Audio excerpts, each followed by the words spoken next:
Thanks for joining me again, learning about how to mix live music. Noise gates is the topic for this session. What are they, and when are they useful? Like compressors, these were never found on a mixing console until digital mixers started to become popular in the mid-1990s. With analog systems, noise gates were always separate items in a rack by the side of the mixer. Now, with the TF mixers, there's a noise gate on almost every input channel. So, what does a noise gate do? Well, the clue is in the name. It will close the channel when the input level is low, resulting in silence rather than ambient noise, while allowing through higher level sounds without any alteration. If you have many microphones pointing at instruments that are only played occasionally, they will be picking up ambient noise a lot of the time. That will result in additional noise being mixed and amplified through the PA system. The mixing desk operator will not normally be able to switch the channels on manually just before the instrument is played, and off again right after. So, a noise gate can be used to automatically manage the sound. However, it's only worth using on instruments that are played loudly or not at all, such as kick drum and toms on a drum kit used for rock music. If the ambient noise is sometimes louder than the sound of the instrument itself during quiet passages, then the noise gates will not be effective. The quietest sound from the instrument has to be louder than the loudest ambient noise collected by the microphones. That means it's not going to be effective on a vocal mic or wind and string instruments that are played sensitively at times.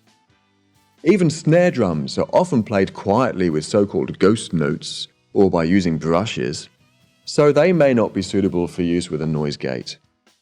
So, we are going to focus on its use with toms.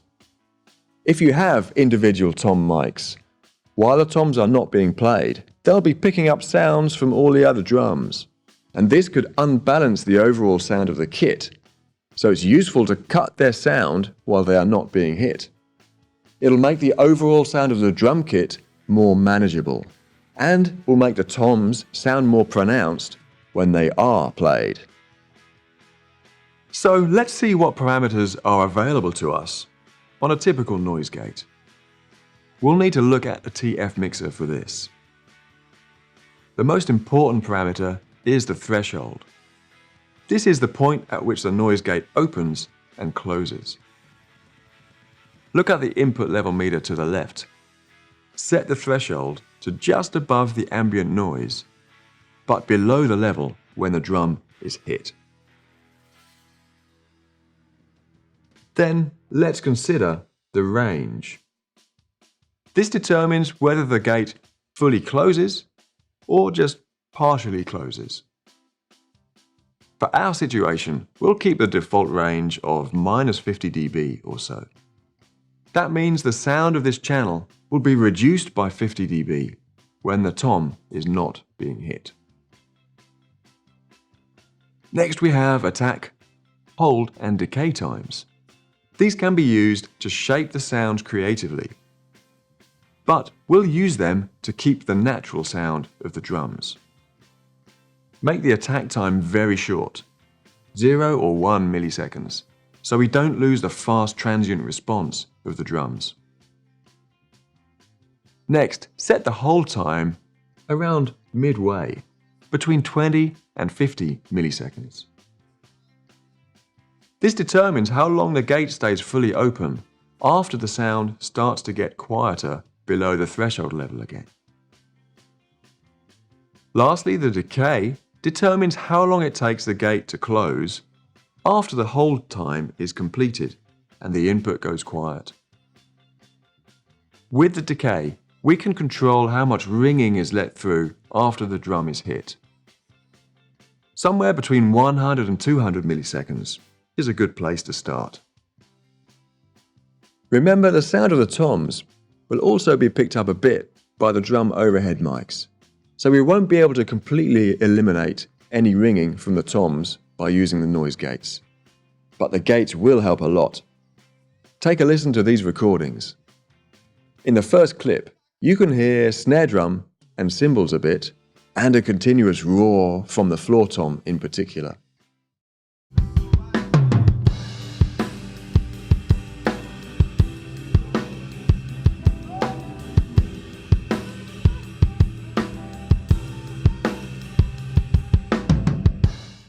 The next clip has the gates on, showing how quiet it can be when these drums are not being hit. The noise gates are very effective.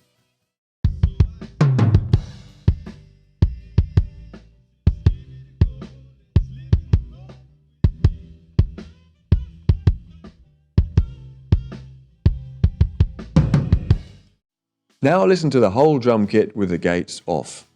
Actually, 10 mics are used in total. You can still notice the resonant roar of the toms.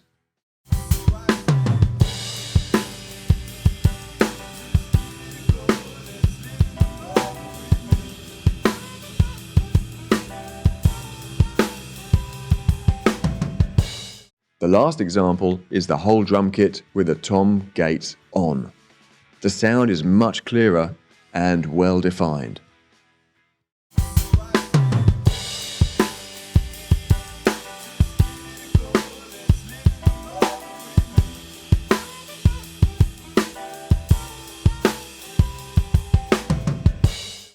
Please note that it takes time to set up a noise gate effectively, and it requires a patient drummer during the sound check.